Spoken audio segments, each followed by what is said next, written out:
What is up, DS3 TV? We are back for another video. This one is Always Sarcastic Productions, Classic Summarized, Paradise Lost, and this one is a video that a subscriber recommended to me. So you know you can always recommend videos in the comment section down below, and also subscribe to the channel. Want to get 1,000 subscribers by by my birthday, and yeah, thank you guys for 500 subscribers, and yeah, we are over halfway there to 1,000 subscribers, so thank you guys for that. And well, yeah, let's get into the video, and yeah, let's hear what Red has to say. So, Satan, right? There's this weird modern image of Lucifer as this kind of misunderstood anti-hero. A handsome, chain-smoking bad boy with fiery wings, daddy issues, and a 16-pack that could cut glass. This is often justified with the explanation that Lucifer Morningstar was a solid 10, and when he fell from heaven he retained his good looks and charm. But the seductive bad boy persona is actually not his traditional representation. Medieval manuscripts paint Satan as less of a prince of darkness and more like the creature from the Black Lagoon. Now, both interpretations have literary merit. Sexy Satan has the benefit of being someone you could see yourself selling your soul to, while ugly Satan makes more sense conceptually, since if he was going to be spending eternity trying to seduce humanity to the dark side, it would make sense for God to not make it unnecessarily easy on him by making him not so easy on the eyes. So the question remains, where did the idea of sexy Satan come from? Yes, I know the first answer is the internet, in which literally everything is reimagined to be sexy, but this interpretation actually dates back to the time before the internet. So what did it? The answer, like the answer to so many other literary questions, is that somebody wrote a critically acclaimed piece of revisionist fanfiction about it. In this case, a little ditty known as Paradise Lost. Now, Paradise Lost is weird for a variety of reasons, not the least of which being that someone looked at this and somehow saw this. But the more important weirdness is one that's easily overlooked by modern audiences, namely that this poem was originally written in English, and that it was about God.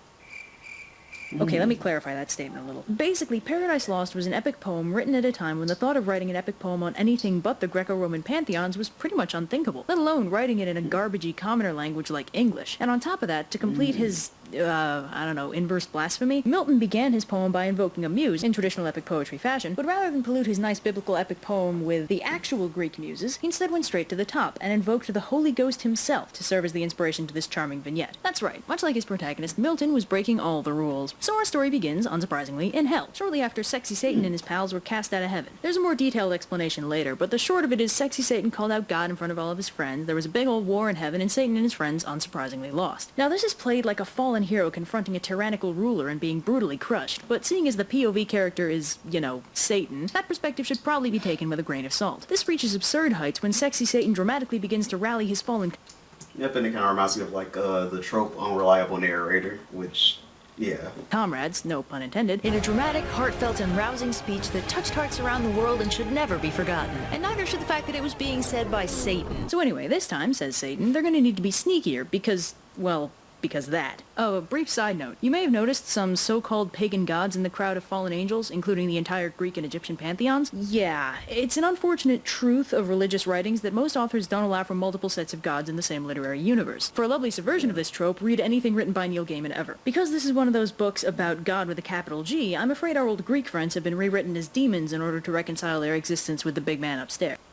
Yep, and that's how usually it's So anyway, the fallen angels make themselves a big shiny conference hall called Pandemonium and start debating how best to mess with God. Now, Sexy Satan has heard through the grapevine that God's fixing to make a new world populated by some new creatures who God would favor just as much, if not more, than the angels. And this, by the way, is where daddy issues Satan first originates. Anyway, yeah, new world, new losers. Satan decides the best way to screw with God is to do to these new beloved creatures what God did to him and his friends. Make them sin and thus fall. Yeah, not so beloved now, are ya? Why should you be good enough for him when I wasn't? You can't even fly! Daddy issues. So Satan sets about breaking out of hell so as to wreak havoc on God's new kids. This is complicated slightly by the fact that the gates of hell are guarded by Satan's daughter, Sin, and his son/grandson, really, don't ask, it's gross, Death. So Sin's like, yeah, I'm not opening the gate, God said not to. And Satan's like, Oh yeah? Well, is God your real dad? I didn't think so. and Sin's like, you make a fantastic point, and opens the gate for him. So Sexy Satan scoots heavenward through chaos, which is apparently where hell is, but that's not important right now, because smash cut to God, chilling up in heaven with his favorite son. So God apparently knows that Satan is going to tempt humanity to fall, and he's totally cool with it. But it is going to complicate matters with regards to humanity being able to enter heaven. So God decides to give everyone a conscience to help guide them in the right direction. But Jesus is like, Hey Dad, it's great and all that humanity's gonna have a guiding conscience to keep them from sinning, but what about original sin? That's not something they can get rid of, and with it, nobody's gonna be able to enter heaven. and God's like, Gee, you're right. If only we had someone who'd be willing to incarnate and die really painfully in order to cleanse humanity of their sins. So, could I get a volunteer from the audience? Jesus, my boy, you want to do your old man proud? so Jesus disagrees, and God explains that Jesus will incarnate, die really painfully, defeat Satan and death itself, initiate the rapture, seal off hell, and become the sole ruler of the universe. Not necessarily in that order. Anyway, back to our nominal hero Satan, who's popped out into the solar system and encountered Uriel, the angel of light, who's hanging out on the sun, presumably for thematic appropriateness. So Satan disguises himself as a cherub, probably the more non-threatening version, and innocently asks Uriel which planet God's been building Eden on, since he really wants to get a little peek. Uriel points him Edenward, and Satan touches down in paradise. Now this is where Satan abruptly lapses into brooding self-pity, pondering how the true hell is the misery he brings with him. Wow, you know, that sounds like a much easier problem to solve than actually being in hell. Have you considered yoga? So sexy Satan runs away from his emotional problems and hops into the Garden of Eden to spy on Adam and Eve, who are hanging out and being all lovey-dovey. So Adam casually mentions that the only rule in Eden is not to eat the fruit of knowledge, so sexy Satan's like, aha! For my brilliant plan, I'll make them eat the fruit of knowledge. Inspired. However, our hero Satan is discovered by the forces of heaven, led by the Archangel Gabriel, and they try to outcool each other for a few minutes before God gets tired of all the preening and tells Satan to scram before he gets his ass kicked. So Adam and Eve wake up the next morning, but Eve apparently had a bad dream involving a sexy angel telling her to taste his apple. So in the dream, Eve ate the apple and flew up to heaven with the angel guy. Yeah, what a horrible nightmare. So Adam's like, Oh, there's no need to worry, darling. I know you'd never eat anything you're not supposed to. So anyway, that evening, the angel Raphael comes down for dinner, mildly concerned about the prospect of Satan wreaking havoc in paradise. And he tells Adam and Eve what happened in heaven to facilitate the creation of hell and the fall of Lucifer. I'd explain in detail, but this is supposed to be a summary video, so instead I'll boil it down to 2 words. Daddy issues. That's right. Satan, used to being the big man's favorite creation, got all huffy when God introduced fan-favorite Jesus to the angel crew, and he felt like his spot at the top of the popularity charts was being threatened. Now, like any reasonable anti-hero, he decided to resolve this in the most needlessly self-destructive manner possible, guaranteeing that if he wasn't going to be God's favorite, he'd be his number 1 problem. And then war in heaven, blah blah blah, Jesus saves the day, blah blah, creation of the earth. Eve gets bored and wanders out halfway through, and I'm half tempted to join her. Hey, cut me some slack, I'm on vacation! So anyway, the next morning, Adam and Eve have a bit of an argument. Adam thinks they should work together in the gardens, while Eve thinks Adam's not the boss of her. And meanwhile, Satan sneaks back into Eden and possesses a snake, then lies in wait for one of the humans to come wandering by. Soon, who should appear but Eve, who's decided that asserting her independence while Satan is actively gunning for her and her husband is the best way to spend an otherwise lazy Wednesday. Oh, and here's another sexy bad boy trope for you. As soon as Satan claps eyes on the lovely Eve, he momentarily forgets his anger and hatred and is simply entranced by her ethereal beauty. And this is sort of a subtrope of the various love redeems the bad boy tropes, where the heroine's mere presence does a lot to soften the anti-hero. This handily saves the writer from having to write the heroine with more complexity than she's like so hot and super forgiving, so he can focus on the man crush Monday that is his bad boy anti-hero and his various emotional issues. Luckily for all of us, this trope is subverted very quickly as sexy Satan steals his nerves and lets the hate flow through him as he gears up to trick Eve into falling. So he gets Eve's attention, and Eve's like, what? Talking snake? And Satan's all like, Yeah, that's right, babe.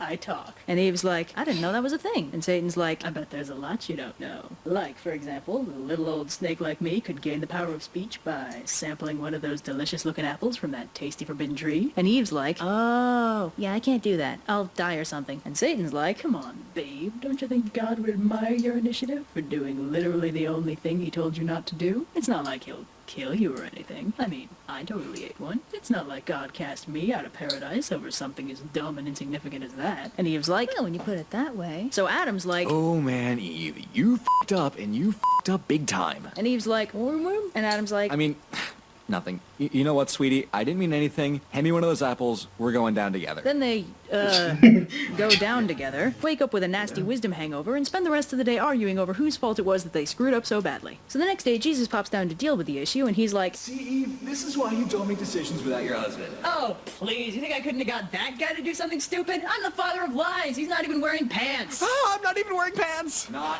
helping, Satan. Ha! I've never had my existence summarized so succinctly before. Call me when Dad makes you suffer and die for these losers. I'll just be over here, ruling in hell. daddy issues? I heard that. So Satan returns triumphant back to hell, but the coolness of his re-entry is diminished somewhat by the fact that he and all his friends are abruptly turned into snakes, as punishment for the whole tempting humanity to fall thing. Don't worry, it doesn't stick, and he's back to his old sexy Satan-y self again shortly thereafter, but I imagine it's still rather jarring. Meanwhile, sin and death are wreaking havoc in heaven, God's trying to reorganize the solar system, and Adam and Eve are reconciling after that little hiccup in their relationship. Then they get thrown out of paradise. Hey, what do you want? They broke the rules fair and square. You want there to be no consequences for that kind of shenaniganery? Kind of. You shut your mouth, Lucifer. I see you back there. So Michael shows Adam some views of the future, which is basically the Bible on fast forward, and explains that Satan will get what's coming to him when Jesus comes back to life. So Adam and Eve descend out of Eden, secure in the knowledge that eventually things will get better.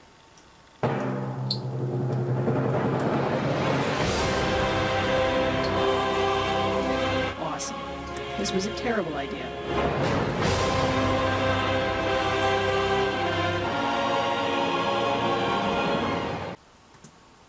pretty good video, pretty good. So yeah, now we know about Paradise Lost. So yeah, talk to you guys in the next video. Also subscribe to the channel and get 1,000 subscribers by my birthday. And also you can put videos down in the comment section that you want me to react to. And yeah, talk to you guys in the next video, and peace.